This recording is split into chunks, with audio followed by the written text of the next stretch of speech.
Halo, selamat datang. Senang berjumpa kembali dengan saya Dr. Dev di Dr. Dev Channel. Kali ini kita akan bahas topik tentang rokok, yaitu rokok elektronik atau rokok elektrik, dikenal dengan istilah vape atau vape. Karena beberapa tahun belakangan ini kalau saya perhatikan tampaknya cukup populer di kalangan anak muda. Karena saya jarang ya lihat rokok elektronik ini digunakan oleh orang yang lebih tua, ya kisaran 40-50 tahun ke atas lah. Mereka sering saya lihat gunain rokok konvensional. Kalau rokok elektrik ini sering saya lihat di usia di bawah 40 tahun. Tapi saya nggak tahu juga ya, kalau pengalaman teman-teman sekalian bisa saja berbeda dari saya. Yang nanti kita bahas lebih ke bedanya rokok elektronik atau rokok elektrik ini, bagaimana dia bisa berbeda dibanding rokok biasa atau konvensional, dan kenapa bisa menjadi populer. Oke, dengan tanpa menunda waktu lebih lama lagi, ayo kita mulai bahas.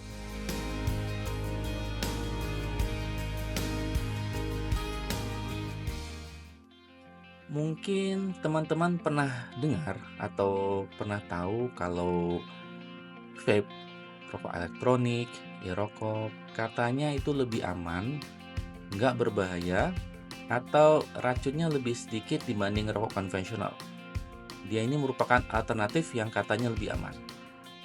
Pertanyaannya, apa benar bahwa rokok elektronik ini lebih baik, lebih aman? Ini yang akan kita coba telusuri. Nah, kalau kita lihat dari alatnya sendiri, rokok elektronik ini merupakan alat yang digunakan untuk menyalurkan nikotin dengan menggunakan listrik. Karena tetap saja merokok itu butuh nikotin, dan esensi dari merokok kan karena adanya nikotin ya yang mengakibatkan kecanduan. Nah, kalau kita lihat dari alatnya terdiri dari beberapa bagian, utamanya ada 3 bagian utama. Yang pertama, cartridge yang digunakan untuk menampung cairan yang dihisap. Kedua, atomizer atau pengatom adalah ruang penguapan. Ketiga, baterai. Dia sebagai power atau sumber tenaga dari rokok elektronik. Mengaktifkan atau menghidupkan rokok ini bisa melalui menghisap atau dengan menekan tombolnya, tergantung dari model yang tersedia. Nah, sewaktu dihisap atau ditekan tombolnya, cairan yang berada dalam cartridge akan dipompa ke atomizer atau pengatom menjadi partikel kecil yang melewati elemen pemanas untuk menjadi uap. Uap yang terbentuk seperti asap rokok, tapi bedanya bukan asap tembakau. Ya, mirip seperti uap inhaler atau nebulizer. Bagi yang pernah asma atau yang pernah inhalasi, mungkin pernah lihat ya uapnya itu seperti apa. Atau mungkin pernah lihat di pertunjukan, di pentas itu ada keluar awan-awan atau kabut-kabut. Nah, seperti itu bentuknya. Jadi tidak ada proses bakar-membakar. Sehingga istilah vaping ini muncul untuk membedakan proses merokok ini dari proses merokok konvensional. Pada awalnya, rokok elektronik juga dibuat mirip dengan rokok konvensional, namun dalam perjalanannya mengalami perubahan yang besar. Dengan versi terbaru, tampilan bentuk e-rokok yang semakin tidak seperti cerutu, baterai dan pemanas yang dapat diganti, dan cartridge isi ulangnya yang bisa memberikan kadar nikotin yang lebih tinggi lagi.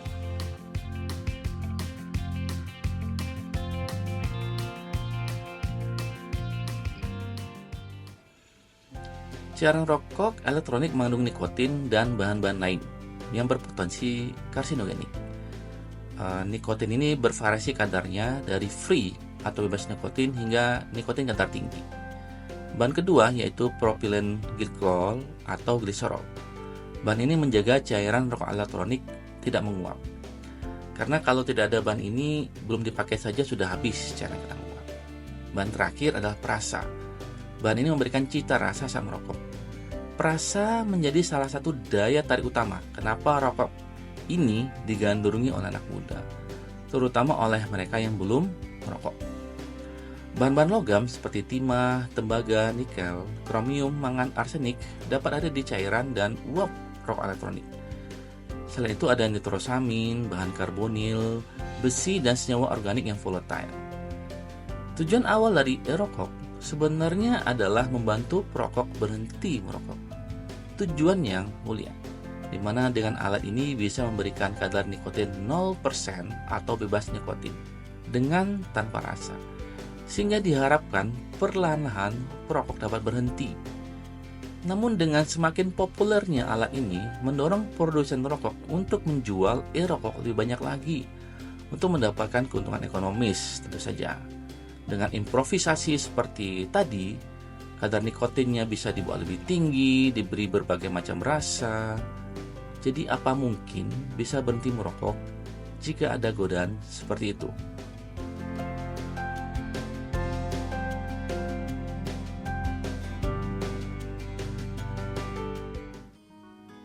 Rokok ini memang tidak memaparkan penggunanya dengan asap rokok seperti rokok konvensional yang mengandung tar, gas oksidan, karbon monoksida yang berisiko mengakibatkan timbulnya berbagai macam penyakit.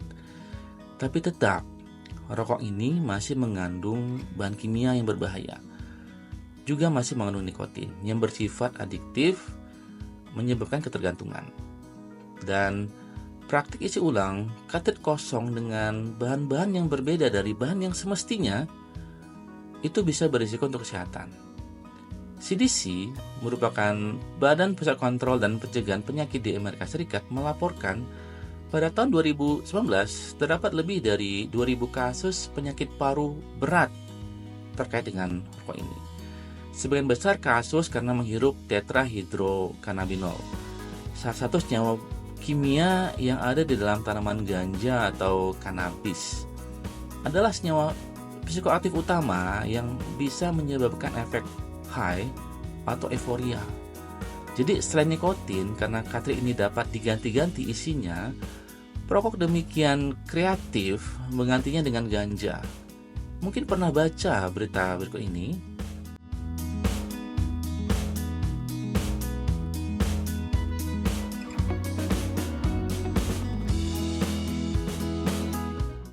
Menunjukkan ancaman lain dari merokok, terutama merokok elektronik ini, yaitu bisa menjadi pintu masuk baru penggunaan bahan-bahan terlarang, nafsa. Selain itu, mengisi ulang katrit rokok elektronik di tempat yang tidak resmi dan tidak terjaga sterilnya serta kebersihannya itu dapat berisiko sakit paru.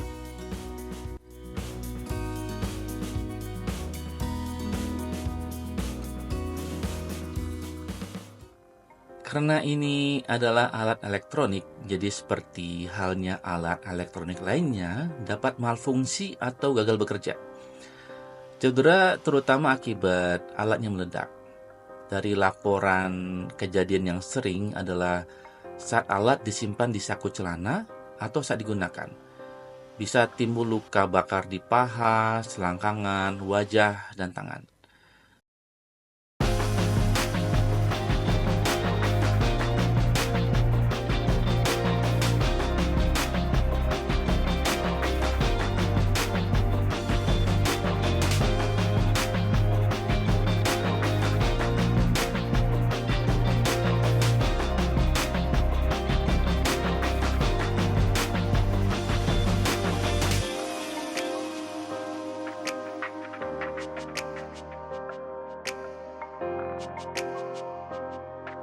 What happened to this young man? I thought I was gonna die. 21-year-old Evan Stranger of Naples, Florida was trying to quit smoking. He turned to e-cigarettes for what he thought was a safe alternative. He was having trouble powering up the device when it happened. It went off basically like a pipe bomb. His sister Ava dialed 911. 911, what is the address to your target? Something exploded in my face. I'm sorry, not. I think it was from those electric cigarettes. My skin was just charred. It was just completely black. My eyebrows were burnt off. My eyelashes were burnt off. Evan was placed in a medically induced coma with life-threatening burns to his throat and lungs. His mother, Alyssa, was devastated. Cairan kimia yang tersimpan pun juga berisiko mengakibatkan luka bila terkena, apalagi jika terminum, terhirup. Jadi hati-hati pada anak kecil Jika tidak menyimpan alat ini dengan baik, ditemukan anak bisa berpikir cairan ini seperti sirup sehingga bisa tertelan. Bila tertelan bisa timbul mual, muntah, lemas, kejang, cedera otak hingga fatal berujung ke kematian.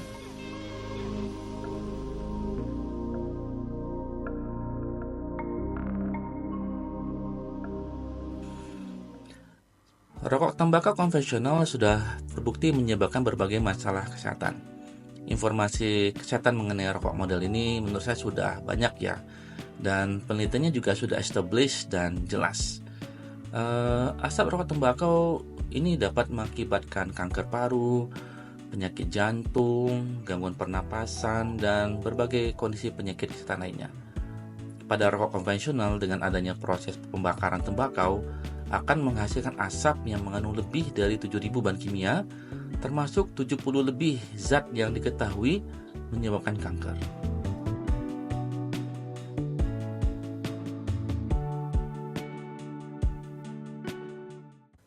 Bila kita banding antara rokok elektronik dan rokok konvensional ini, terdapat perbedaan yang cukup signifikan dalam hal keamanan dan kesehatan.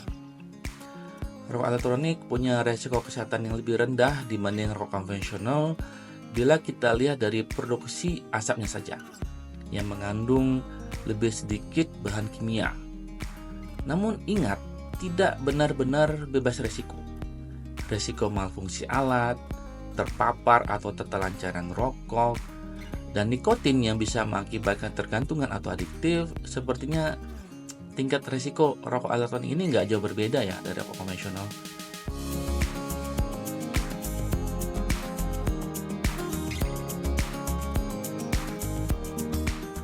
Nikotin adalah zat adiktif yang ada di rokok elektronik dan rokok konvensional.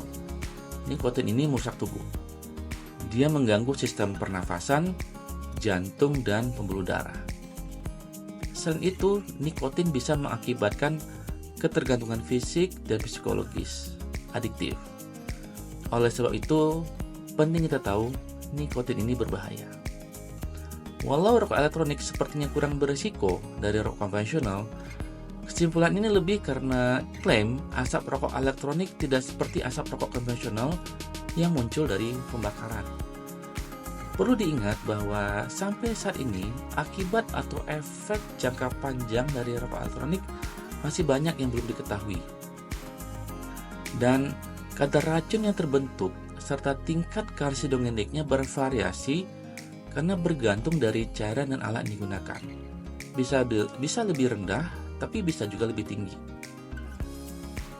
Apalagi informasi keamanan serta efek karsinogenik dari propilen glikol atau gliserol saat dipanaskan dan menjadi uap atau aerosol ini masih sangat kurang. Jadi, tidak menutup kemungkinan akan adanya temuan-temuan penelitian baru yang dapat menyimpulkan rokok elektronik lebih berisiko dari rokok konvensional.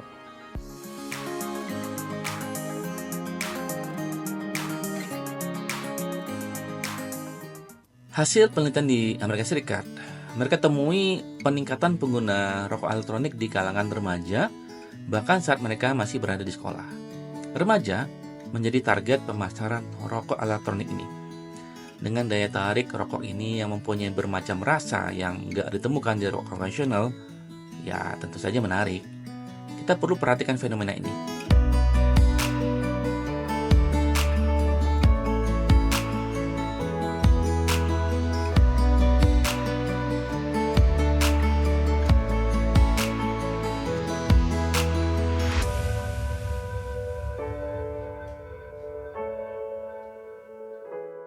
Karena rokok elektronik ini akan membuat remaja jatuh ke ketergantungan nikotin sehingga ujung-ujungnya menggunakan rokok konvensional juga. Nah, kenapa bisa begitu?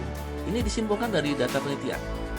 Pada lebih dari 17.000 remaja dan dewasa, bahwa mereka yang sudah pernah menggunakan rokok elektronik, 31%-nya cenderung akan memilih rokok konvensional dibanding 8% kecenderungan mereka yang belum pernah merokok sama sekali. Saya ulangi lagi. Mereka yang sudah pernah merokok elektronik 31% dari mereka akan memilih rokok konvensional.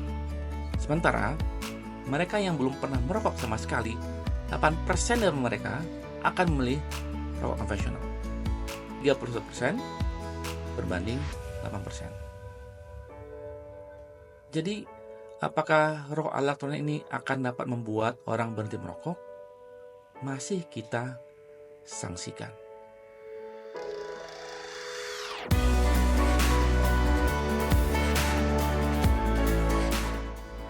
Bila Anda tetap memilih untuk menggunakan rokok elektronik, pilihlah produk yang terjamin kualitas dan keamanannya. Hindari produk yang mengandung tinggi kadar nikotinnya dan berusahalah secara bertahap kurangi penggunaan rokok elektronik agar dapat berhenti sepenuhnya.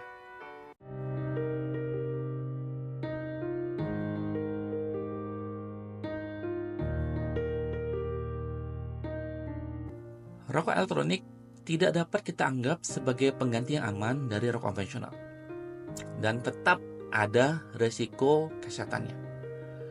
Menggunakan rokok elektronik atau rokok konvensional memiliki resiko dan dampak negatif yang perlu benar-benar dipikirkan dan dipertimbangkan. Alangkah baiknya untuk kita menghindari penggunaan kedua jenis rokok tersebut. Bila saat ini Anda perokok, ketahuilah Anda berada dalam kondisi kecanduan nikotin. Dan untuk berhenti butuh tekad dan kemauan yang kuat, bukan dengan memberikan nikotin dosis kecil. Karena selama seseorang pecandu mendekati aktivitas candunya, dia akan tetap terayu untuk meningkatkan dosis candunya.